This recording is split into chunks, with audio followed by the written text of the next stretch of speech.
다른 광고는 주보를 참조해 주시고요. 우리 다 함께 하나님 말씀 보겠습니다. 오늘은 하나님 나라의 사귐 마지막 설교입니다.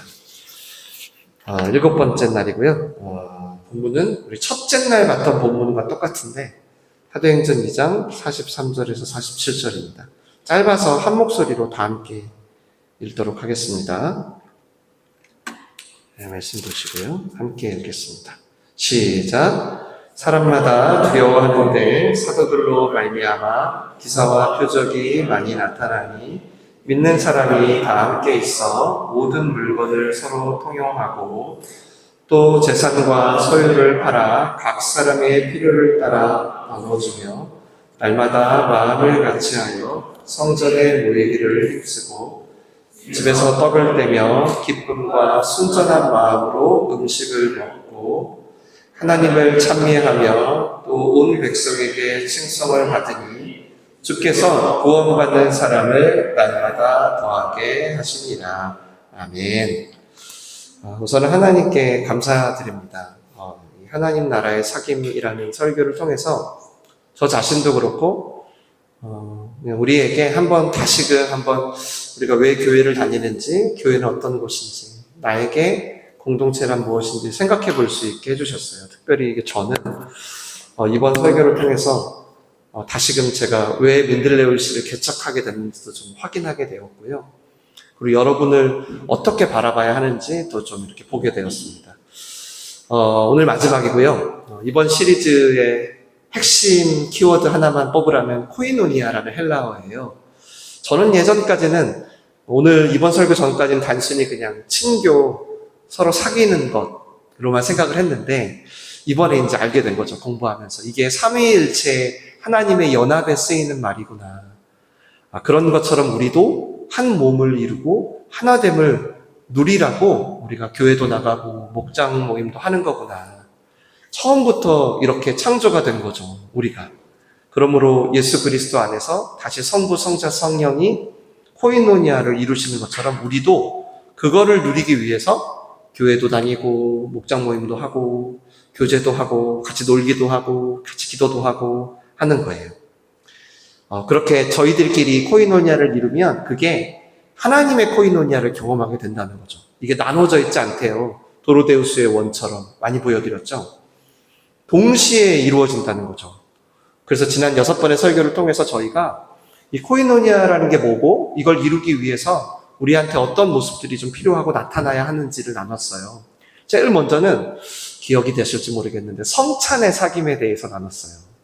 그러니까 성찬식, 떡을 떼다. 이게 성경에 보니까 broken이라고 되어 있는 거예요. 그러니까 부서지다. 그러니까 예를 들면 내가 교회를 다니고 싶어. 그런 사람은 어떤 마음을 가져야 돼요? 나는 부서진 존재다. 나는 어디도 나를 받아줄 수 없는 찢어지고 부서진 존재다라는 생각이 있어야 되는 거예요. 그래서 나를 위해서 우리를 위해서 부서지신 예수님과 함께 하는 게 이제 그 시작입니다. 교회와 공동체의 시작이에요. 그리고 제가 이제 기타를 들어가지고 설명을 드렸죠. 우린 줄이 다르고 낼 수 있는 음도 다 다르다는 거예요. 서로 똑같은 음을 내라고 막 강요하면 안 돼요. 난 이렇게 교회 다녔지, 넌 이렇게 다녔어. 이렇게 무조건 해야 돼. 이렇게. 다 다른 거예요. 그런데 우리가 예수님이라는 튜너에 조율을 하려고 자꾸 하면 할수록 우리는 다른데 음이 나는 거예요. 화음이. 그 화음을 통해서 서로를 알아가고 때로는 알아가는 걸 넘어서 돌봐주고 하는 모습들이 나타나는 거예요. 이게 인위적인 게 아니라 자연스럽게. 그리고 그런 모습들에 구체적으로 나타나는 게 뭐가 있다고 그랬죠. 제일 먼저 직고하는 모습이 나타난다고 했어요. 죄를 고백하고 직고하는 거예요. 서로에게. 그리고 그 이야기를 위해서 기도를 해주는 모습이 나타난다는 거예요. 그러다 보면 서로가 영적인 어떤 연대의식이라는 걸 느낀대요. 우리가. 같은 혈액형은 아니지만 연대의식을 느껴요. 그거를 이제 우리 교회의 용어로 하자면 말씀과 삶이 어떻게 부딪히는지를 솔직히 이야기하고 서로 기도하는 거라고 했었죠. 그러다 보면 서로 이제 어떤 코이노니아를 지켜가기 위한 모습들이 나타나냐면 파셜하지 않는 모습들이 나타난다. 그러니까 우리는 말하지 않아도 차별하는 존재라는 거예요. 기억나세요? 우리는 차별하지 않을 수가 없어요. 다 호불호가 있기 때문에. 근데 이제 여러분이 교회라는 곳을 다니면 코이노니라는 걸 경험하면 이제 그걸 넘어서는 일들을 여러분이 경험하게 되십니다. 그래서 제 아내의 막 사례를 얘기했죠.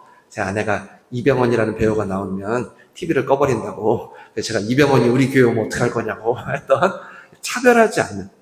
그래서 호불호를 넘어서는 신선한 사귐들을 여러분이 경험하기 시작하시죠. 그 다음 또 오래 참는 사귐이 또 시작됩니다.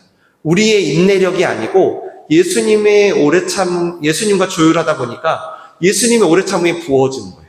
네. 그래서 이제 제가 원쿠션 하는 기도도 하게 되고, 그러면서 점점 그 상황을 어떻게 넘어가게 되는지, 그게 이제 교회라는 곳에 여러분이 들어오면 나타나고 경험하게 되는 거예요. 그 다음 또 뭐 있죠? 지난주 했던 시기하지 않는 거예요. 그 시기하지 않음을 넘어서 도리어 잘 되는 것을 같이 기뻐하는 거죠. 축복해주는 거예요. 공동명의가 되는 거예요. 요나단이 왕이 안 됐는데 요나단은 다윗을 밀어주는 거예요. 공동명의의 사귐을 아는 거. 이걸 경험할 수 있는 것은 제가 볼 땐 지구상에 교회라는 곳밖에 없어요. 진짜 교회. 코이노니아가 이루어지는 교회.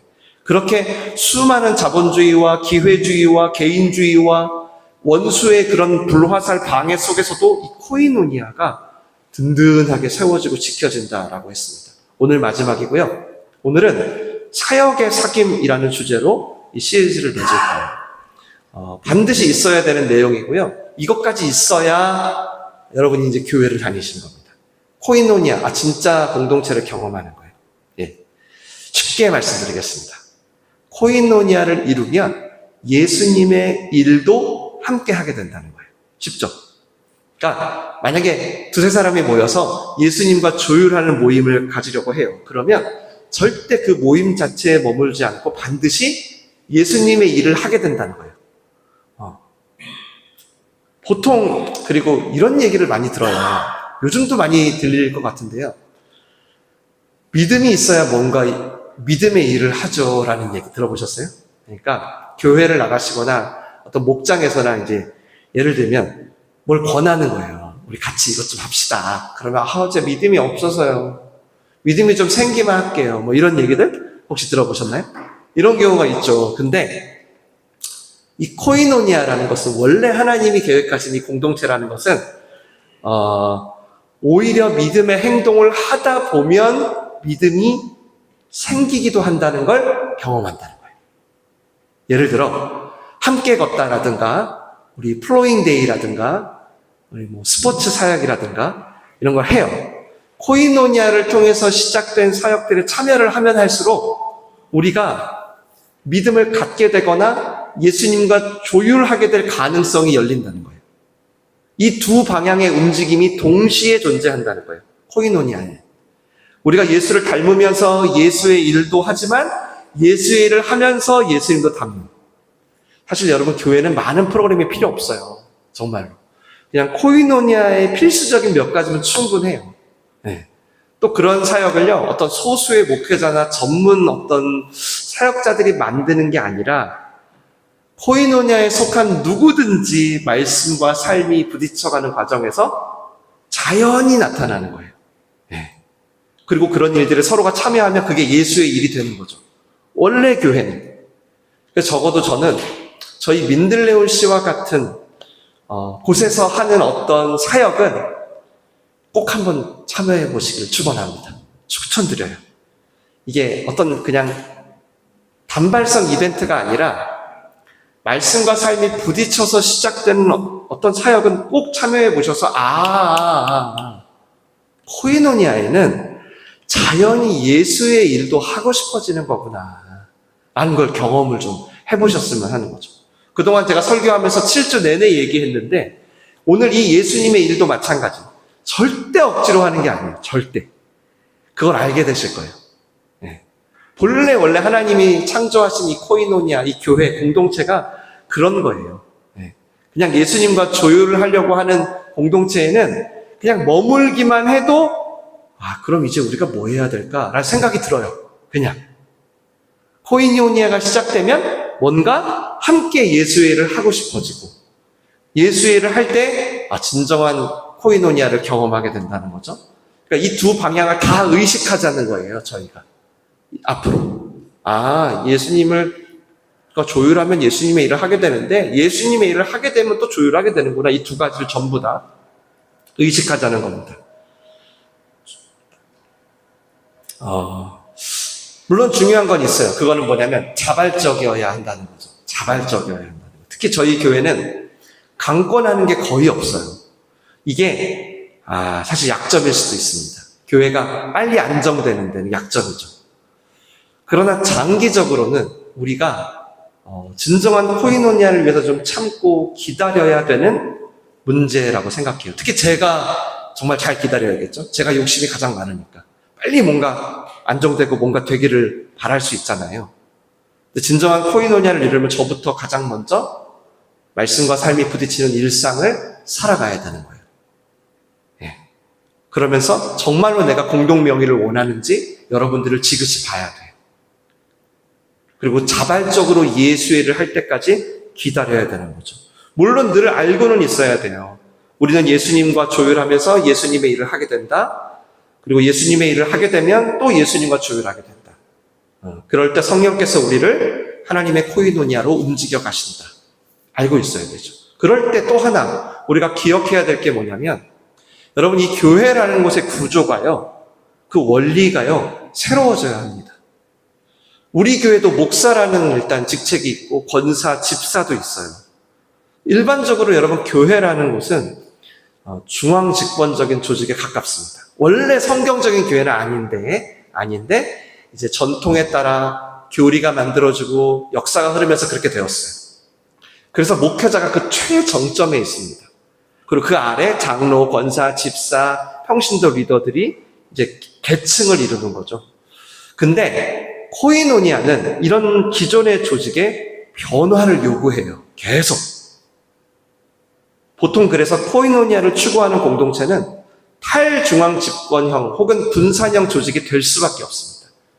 이건 교회만이 아니에요. 그리스도인이 모이는 모든 모임이 다 똑같아요. 특히 교회는 이 방향으로 나가는데 정말 움직임이 제일 느린 조직이죠. 제일 느려요. 저 같은 목회자 때문인데, 여러분 구약 성경에 출애굽기라는 성경이 있어요. 거기에 보면은 어떤 장면이 있냐면 모세가 너무 바쁜 거예요. 너무 일이 많아졌어요. 그래가지고 하나님이 그의 장인어린 이드로라는 사람을 통해서 어떻게 하냐면 1000부장, 100부장, 50부장, 10부장을 세워서 리더십을 분산시키기 시작합니다. 그 고대 시대, 그 지금으로부터 2500년 전 그 오랜 시대에 그 중앙집권적인 리더십이 분산되기 시작해요. 하나님 대단하시죠. 그리고 신약에도 사도행전에 보면 어떤 결정을 내리냐면 히브리파 유대인들, 그러니까 히브리인 출신의 예수님을 믿은 사람들이 리더십을 도맡았어요. 그런데 어느 날 마가의 다락방에 성령이 임하는 사건이 벌어져요. 그러면서 갑자기 히브리 출신 크리스찬이 아니고 다른 나라 출신 크리스찬, 헬라 크리스찬, 이방인 크리스찬들까지 함께하게 된 거예요. 그러니까 어떨까요? 이걸 어떻게 해야 될까 고민에 빠진 거죠. 그러다가 어떤 결정을 내리냐면 헬라파 유대인들과 이방인 출신들까지 전부 다 리더십 안에 들어오게 하자. 그렇게 된 거죠. 그래서 여러분 잘 아시는 스테반 집사님, 빌립 집사님 이런 분들도 계시죠? 다 들어온 거예요. 그렇게 돼가지고 암암리에 있었던 교회 안의 차별과 분열의 문제를 극복할 수 있는, 나아가 이방인들 땅끝까지, 우리 이렇게 조선에까지 120년 전에 복음이 들어올 수 있는 선교적인 구조를 갖춰나가기 시작해요. 정말 우리가 코이노니아를 이룰수록 저는 억지로 할 필요 전혀 없다고 생각해요. 자연스럽게 어떤 목사 개인의 중앙 집권적인 조직에서 분산형으로 바뀔 겁니다. 반드시 바뀔 거예요. 이게 안 바뀌면 이제 우리는 문제가 있는 거죠. 저는 어떻냐면 사실 이 민들레올시 교회 전까지 중앙 집권적인 교회만 다녔습니다. 정말로. 목사 혹은 소수의 리더십이 모든 결정을 해요. 그래서 극단적으로 뭘 하려고 하면 담임 목사가 말을 꺼내거나 허락하지 않으면 절대 일어나지가 않는 거예요. 저는 그런 교회만 다녔습니다. 그러니까 안타깝죠. 왜냐하면 저희 교회도 아직도 많이 민들레오시 교회는 그런 모습을 벗어나긴 했지만 아직도 그런 잔재가 많이 있어요. 제가 뭔가 나서지 않으면 일이 되지 않아요. 근데 우리가 더욱 코이노니아가 되어간다는 증거를 이걸로 삼으면 돼요. 점점 우리 교회 조직이 바뀌어가면. 우리 이런 움직임에 눈을 떠야 되는 거예요. 누가 어떤 사역을 하고 함께 할 건지를 예수님과 조율하는 각 개인, 삶에서부터 다양한 이야기들이 있죠. 그 개인과 그 개인이 모인 목장이 자발적으로 생각하고 제안하고 조율해가는 거예요. 그게 민들레오시의 사역이 되는 거예요. 이해가 좀 되실까요? 제가 오죽하면 교회 이름을 민들레오시라고 지었을까요? 얼마나 이 중앙집권적인 교회를 탈피하고 싶었으면. 각자가 주체적으로 예수님의 일을 하길 바라는 거예요. 막 성도들이 교회에 와서 봉사하고 일해서 교회를 성장시키지 마시고 여러분의 삶이 제발 천국이 됐으면 좋겠는 거예요. 교회는 그렇게 따로 또 같이 사역을 위해 흩어지고 모이는, 그러다가 죽고 하나님 앞으로 가는 그런 게 진짜 코이노니아예요. 어떤 특정한 개인이나 집단이 꼭 뭘 만들지 않아도 여러분의 삶 자체가 예수님의 일이거든요. 그러니 점점 목사가 뭘 하지 않으려고 할수록 우리는 코이노니아를 잃어가는 거예요. 특히 한국 교회는 더 심하죠. 한번 몸을 한번 생각해 보시면 좋겠어요. 우리 몸뚱, 우리 몸. 정말 많은 조직과 세포들이 있죠. 물론 이 모든 것에 이런 모든 세포나 조직들이 뇌신경의 지배와 통치를 받아요. 그렇지만 여러분, 세포와 조직들이 모든 결정을 일일이 뇌신경에 보고하나요? 물어보나요? 그렇지 않잖아요. 하나님이 DNA를 아예 창조해 주셔서 어때요? 각 세포가 무슨 일을 해야 할지를 다 이미 사명을 주셨어. 허파야, 너는 이거다잉. 넌 콩팥 이거고, 심장은 이거다. 묻지 않아. 그냥 자기 일을 하면 돼요. 서로 정말 중요한 정보만 주고받으면서 몸이 움직여 나가는 거예요. 교회가 그렇다는 거예요. 교회가. 우리가 정말 예수님과 조율하면 조율할수록 개인과 목장마다 다 부르심을 느끼게 돼요. 아, 나의 부르심은 이거구나. 아, 우리의 부르심이 이거구나. 그러면 그 일을 하면 되는 거예요. 그러면 자연히 민들레홀씨라는 몸이 되는 거예요. 굳이 이름을 붙이자면 그냥 교회 안에 작은 교회? 이렇게 그냥 생각하셔도 될 것 같아요. 그냥 목장이 작은 교회인 거죠. 그래서 그 교회가 목장으로 나뉘어 있는 게 아니라 반대로 목장들, 여러분 우리의 개인의 삶이 존재함으로 교회를 이룬다? 이렇게 생각하시면 되겠어요. 그렇게 목장마다 자기 역할을 하면 교회가 어떨까요? 되겠죠. 모자이크의 퍼즐처럼. 맞춰주면 빅피처가 되잖아요. 저는 사실 저희 교회만이 아니라 이 땅의 모든 교회가 이 작은 교회론을 실천하지 않으면 절대 앞으로 살아남기 어렵다고 생각해요. 그냥 유럽의 교회들처럼 그냥 완전히 그냥 관광지가 되거나 아니면 전부 다 피상적인 관계가 될 거예요. 아무리 교회를 다녀도 코이노니아를 경험하지 못한 사람이 지금은 너무 많아요. 그래서 교회 자체의 개념이 마치 그냥 템플 스테이처럼 거의 그냥 필요에 의해서 소비되는 그런 소비재가 됐어요. 이미. 그래서 이미 교회를 다니는 분들도 듣기 좋은 설교를 찾아다니시죠. 아니면 카페가 좋은 교회, 아니면 좋은 교육기관이, 아니면 복지단체가 좋은 소비자들처럼 이미 그렇게 된 거죠. 당연히 거기에는 당연히 코이노니아가 없고 당연히 진정한 사귐도 구원도 없어요. 그렇게 교회를 다니시다가 여기 민들레홀씨에 오신 분 꽤 있잖아요. 제가 알기에. 우리도 마찬가지예요. 그래서 이 문제를 다뤄가기 위해서 기초부터 다시 시작해보려고 부품을 바꾸는 것이 아니라 아예 DNA, 교회라는 DNA를 다시 생각해보려고 이번 7주의 설교를 준비하게 됐어요. 개척한 지 제가 5년 됐지만 제가 느낀 게 뭐냐면 이게 그냥 내가 혼자 그렇게 산다고 되는 게 아니구나. 내가 아무리 해도 이미 성도님들이 기존 교회에 너무 익숙해서 오시니까 이게 아예 바꾸지 않고 쉽지 않겠구나. 마치 우리 몸이 세포로 쪼개져 있는 게 아니라 세포들이 모여서 몸이 되듯이 교회도 그렇게 되어야 하거든요. 그래야 여러분이 하나님을 느껴요. 그래서 각 목장들이 유기적인 작은 교회로 자리매김을 하게 되면 먼저 무슨 일이 벌어지냐면 여러분이 일단 여러분 안에 있는 필요한 사역들이 눈에 보여요. 우리 안에 있는. 그럼 그것부터 함께 하시면 돼요. 뭐 여러분 목장에서 어떤 한 분의 어떤 가정인 직장에 무슨 일이 생겼어. 그럼 그거 함께 하면 돼요. 예. 그럼 그때부터 이제 뭐가 보이냐면 점점 우리의 이웃들이 보이기 시작해요. 성우 형제가 시야가 이 땅에 하나님이 선물로 보내셔서 시야를 막 아끼니까 누가 보여요? 주위에 비슷한 시야 또래 아이들이 보여요, 안 보여요? 보이잖아요. 우린 그렇게 창조됐거든요.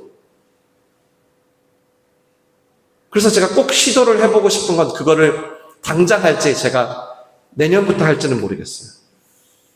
정말 많은 교회들이 보통은 연령 그룹, 사역 그룹, 친한 사람들, 교제 그룹 이렇게 3중 구조를 가지고 운영을 해요. 이게 가장 안정적이거든요. 편하고. 근데 저희는 이것을 일원화하는 시도를 해보려고 해요. 일원화. 목장에서 다 이루어지게. 내부 사역이든 외부 사역이든. 마음의 질병을 안고 밖에도 못 나가는 청년들과 함께 걷고 그들의 삶의 속도를 맞춰주는 목장을 해보고 싶다면 그런 목장을 만드는 거죠. 함께 걷다 목장을. 그 목장에서 함께 이루어지게. 물론 아무도 참여를 안 하면 못하겠지만 교제와 나눔과 사역을 구분하지 않는 유형의 목장이 탄생하는 거예요. 일종의 실험이죠. 실험. 아시겠지만 교회는 여러분 어차피 완성된 곳이 아니에요. 부서진 존재들이 모여가지고 하나님 나라를 연습하는 실험실이에요. 네. 하나님 나라를 여러분이 일상에서도 경험하려면 연습을 해야 될 거 아니에요. 근데 그 교회가 아니면 여러분이 연습할 데가 어디 있겠냐고요. 그 테스트를 어디서 하겠어요. 맞죠? 네. 그 아무리 크리스찬 가정이라고 해도요, 여러분, 그 가정이 결정을 내릴 때 어떤 기준으로 결정을 내리는지 보세요. 하나님 나라의 원리로 뭔가 결정하는 건 절대 쉽지 않아요. 연습이 안 돼가지고, 여러분이. 아무리 가정이 다 교회를 다녀도. 온 가족이 다니는 교회, 저 가정 엄청 평소에도 하나님 나라를 잘 살겠네, 보세요. 한번 그렇게 사나. 연습이 안 되면 못해요. 먼저 코이노니아를 누리고 있는 공동체에서 연습을 해야 돼요. 목장에서. 그래야 우리가 하나님 나라를 살 수 있고 나아가 민들레오씨처럼 흩어질 수 있는 거죠. 그동안 해왔던 지금도 하고 있는 친교를 목적으로 하는 목장은 계속 유지할 생각입니다. 그런데 예를 들면 일정 기간 한 6개월? 네. 그 6개월이 지나면 이제 다시 흩어지는 거죠. 네, 한 6개월 정도 이 사역을 해보면서 우리가 계속 할 건가? 아니면 그만둘 건가? 아니면 다른 목장이랑 같이 연합해 볼 건가? 아니면 교회를 다니지 않는 전혀 밖의 어떤 그룹과 함께 해볼 건가? 예.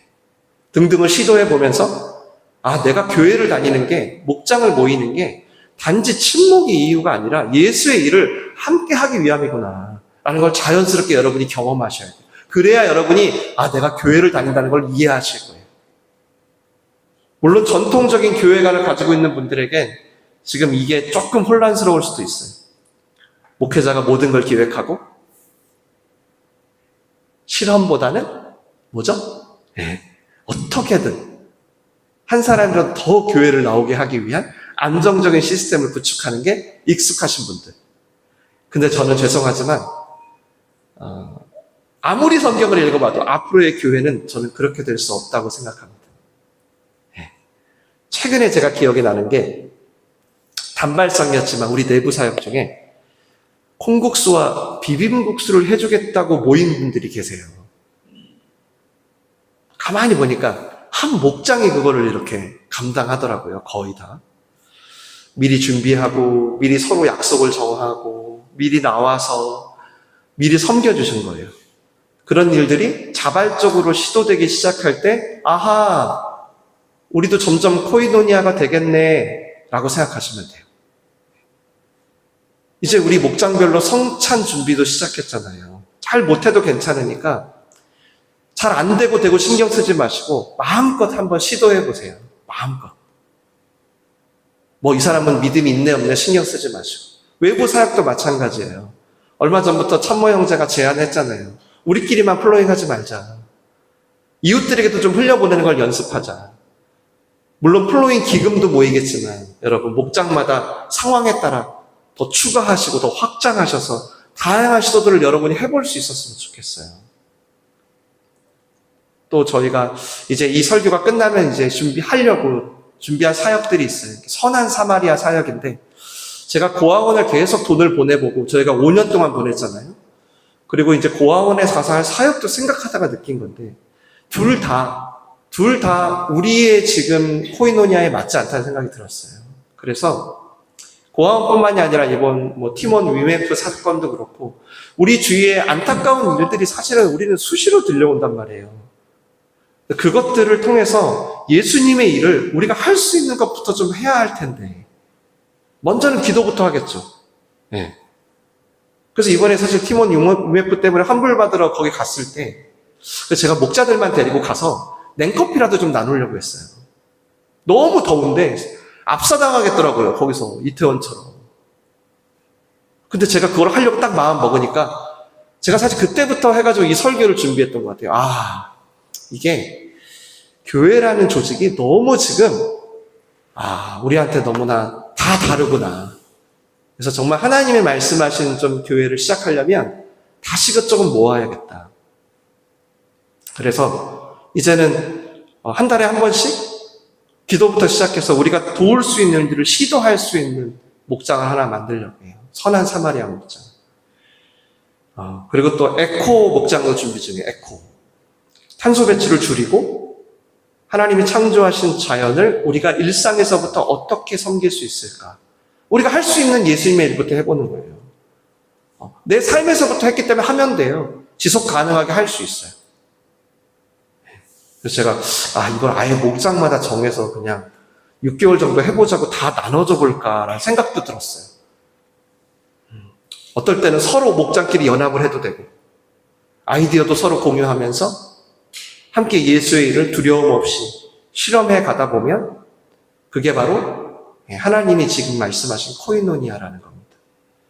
그럴 때 비로소 여러분이 교회라는 곳을 다니면 그것 자체가 선교가 되는구나 라는 걸 느끼실 거예요. 따로 선교원금 내고 무슨 선교부를 조직해서 그런 분들이 하는 게 선교가 아니에요. 진짜 교회라면 정도의 차이는 있겠지만 모두가 유기적으로 참여해야 돼요. 그러니까 별도로 선교할 필요도 없어요. 코이노니아의 사역에 참여만 하잖아요. 그러면 그냥 자동으로 동시에 하나님 나라의 선교가 되는 거예요. 얼마나 좋아요. 물론 시간이 걸리겠지만 그래도 우린 그런 교회를 꿈꿔야 하고요. 저는 그런 교회를 다니고 싶어요. 사실 그런 교회 다니고 싶어서 개척을 한 거거든요. 그리고 그런 교회가 되기 위해서 애쓸 거예요. 오늘 본문은 로마 시대의 식민 시대의 말씀이에요. 얼마나 암울할까요? 이번 주 광복절 관련된 다큐멘터리들을 보면서 정말 다시 한번 좀 그런 피가 끓더라고요. 마음에. 이 당시 얼마나 힘들었을까요? 로마 식민지 어려운 형편에 정말로 게다가 그리스도인들의 모임인 어떤 교회를 이룬다는 건 이들에게 어떤 현실이었을까요? 대충 몇 가지만 말씀드리면 사회적인, 정치적인, 종교적인 다 차별과 박해가 있었겠죠. 이들은 정상적인 상거래를 할 수 없었고 교통의 방해를 받아야 했고 일한 만큼 정당한 임금을 받지 못하는 것도 감수해야 됐고 그렇게 힘들고 부당한 처우들을 받아야 했는데 그런데 그런 다양한 불이익들을 감당하면서 이들이 지금 모이고 있는데 글쎄 이들이 일단 모이면 그 공동체는 가난한 사람이 없다는 거예요. 왜죠? 왜? 서로 자신의 소유를 플로잉하면서 필요에 따라 나눠주는 거예요. 그 모든 일이 기쁨 가운데 자발적으로 이루어지는 거예요. 자발적으로. 주변 사람들, 특히 로마인들이 보면서 얼마나 신기했을까요? 여러분 나중에 아시죠? 이제 로마가 콘스탄티누스 공의회 때 이제 이거를 이제 자신의 종교로 받아들이잖아요. 그러면서 지금 저희의 썬데이부터 일요일도 생기고 여러분 아시겠지만 달력도 생기고 한마디로 이때 로마인들이 충격을 받은 거예요. 뭐야? 당시 노예시대잖아요. 계급사회. 아니 근데 저 코이노니아로 모이는 사람들 보면 남자나 여자나 종이나 자유인이나 상관없이 다 모여서 기쁨의 공동체를 이루는 거예요. 그래서 이 상황이 안겨다 준 결과가 바로 오늘 47절을 같이 읽겠습니다. 시작. 하나님을 찬미하며 또 온 백성에게 칭송을 받으니 주께서 구원받는 사람을 날마다 더하게 하시니라. 아멘. 이들에게 코이노니아가 일어나니까 그게 매력이 된 거예요. 네. 여러분도 사실 똑같잖아요. 그 매력에 끌려서 사람들이 모여든 거거든요. 교회라는 것은 항상 똑같아요. 항상 가정과 일터와 일상에 대안을 제시할 수 있는 공동체예요. 원래는, 죄송해요. 지금은 그렇지 못하지만 원래는 그래요. 이걸 좀 회복하고 싶은 거죠. 근데 사람들이 이거를 한눈에 보기가 어렵잖아요. 맞죠? 이걸 전체를 어떻게 한눈에 봐요? 뭘 보고 이런 반응을 하는 걸까요? 예, 맞아요. 목장들, 3, 4, 5 모인 가정들, 그들이 공동체를 이루게 되면, 함께 예수의 일을 하게 되면 이것이 주변 사람들에게 교회가 가지고 있는 중요한 매력으로 작용하는 거예요. 저 사람들은 왜 저럴까? 왜 저렇게 살아? 여러분의 믿지 않는 가족들이, 여러분의 믿지 않는 친구들이, 동료들이 이상하게 생각하는 거예요. 이웃집 아저씨가 온통 개인화되어 있는 자기밖에 모르는 세상에서 예수의 일을 하는 사람들이 눈에 보이게 된다는 거예요. 일부러 보이려고 그러는 게 아니라 오늘 말씀엔 보이게 될 수밖에 없다는 거예요. 그걸 우리가 시도하려고 하는 것입니다. 근데 그게 교회 전체가 보이는 게 아니라 그랬죠? 뭐가 보여요? 바로 목장들. 두세 사람의 모임들, 그들이 움직일 때 보이는 거예요. 곧 선교의 첫 번째 자리는 이런 예배 시간이 아니에요. 바로 예수의 일을 하는 목장이죠. 초대교회도 그랬어요. 이때는 다 같이 모이는 게 어디 있어요? 다 가정교회인데 3, 4, 5 모여 있는 거지. 야, 우리 교회 가자, 예배 드리러 가자, 이런 말이 어디 있어요? 이때 그런 말 없어요. 야, 우리 함께 걷다 모임 가자. 야, 우리 스포츠 모임 가자. 야, 우리 에코 모임 가자. 이렇게 사역의 사귐으로 된 거예요. 그동안 한국 교회는 대부분 먼저 예수를 주님으로 고백하고 등록하고 세례를 받아야만 사역을 함께 했어요. 근데 지금 저희 교회는 반대로 가려고 하는 것입니다. 반대로. 어떤 일들은 믿음이 없지만 함께 해야 돼요. 바로 코이노에서 시작된 예수님의 일들. 그래야 오해는 사라지고 목사는 욕해도 교회는 욕해도 예수님은 영접할 수 있어요. 그래야 복음에 대해 깊어지고 함께 걷다, 스포츠 목장, 에코 목장, 플로잉, 금요사역 거기에 친구들이 참여하는 거죠. 와서 함께 하다 보니 이게 믿는 사람들의 모임이구나. 이게 교회라는 곳의 정체성이구나. 할 때 대부분 믿음 없는 분들 혹은 교회에 상처받거나 교회에서 시험 들어서 떠난 분들 있죠.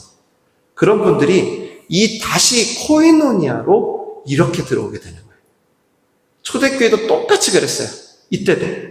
당시 로마의 지배적인 이 문화와 전혀 다른 사귐을 하는 사람들이 보이는 거예요. 이게 대안이 된 거예요. 대안이. 그래서 로마의 문화에 묶여있던 순주교에 있는 사람들이 들어오기 시작한 겁니다. 교회로. 지금 이 시대의 교회들은 사실 이 대안이 되지를 못해요. 솔직하게. 그러니까 이 공동체에 사람들이 올 필요가 없는 거죠, 여러분. 정말 좋은 거라면 소개 안 할까요? 요즘 같은 사람들이 맛집도 소개하는데 좋은 주식 정보도 소개하는데 소개 안 할까요? 그래서 우리가 이 코이노니아를 연습하는 게 곧 선교라는 것을 꼭 기억하셨으면 좋겠어요. 따로 선교 이런 거 생각하지 마시고. 물론 아직은 걸음마예요. 예. 우리 목장들이 말씀과 삶이 부딪히는 사귐으로 친밀해가며 그렇게 예수의 일도 함께하는 공동체가 되실 것입니다. 그래서 우리도 행복하지만 우리 가족과 이웃도 함께 웃을 수 있는 그런 공동체가 되실 거예요. 혼자는 안 되지만 하나님이 우리를 처음부터 공동체를 지으셨잖아요. 함께는 가능합니다. 저도 혼자는 안 돼요. 그래가지고 첫 걸음으로 이런 설교를 나누는 거죠. 모든 지체들이 함께 조금씩 연습해 가면서 진정한 코이노니아로 빚어져가는 여정이 되시기를 바랍니다. 그래서 그런 우리들이 모여 민들레오시가 되기를 주님의 이름으로 축원을 드립니다. 기도하겠습니다. 말씀과 삶이 부딪히는 솔직한 이야기, 네. 그리고 서로를 위해 기도하며 함께 예수를 닮아가고 함께 예수의 일을 하게 되는 공동체, 우리 교회의 모든 목장과 소그룹이 그렇게 하나님 나라를 실험하는 곳이 되기를 같이 기도했으면 좋겠어요. 그래서 우리가 모일 때마다 민들레올씨처럼 흩어져도 그곳이 하나님 나라가 되는, 이게 저의 꿈이 아니라 하나님의 꿈이거든요. 그러니까 여러분이 이 시간 기도하면 당연히 하나님의 나라가 임할 겁니다. 여러분이 소원하고 여러분이 바라고 함께 우리 민들레올씨를 위해서도 같이 기도하는 시간을 가지겠습니다. 기도합니다. 살아계신 하나님 아버지 감사합니다.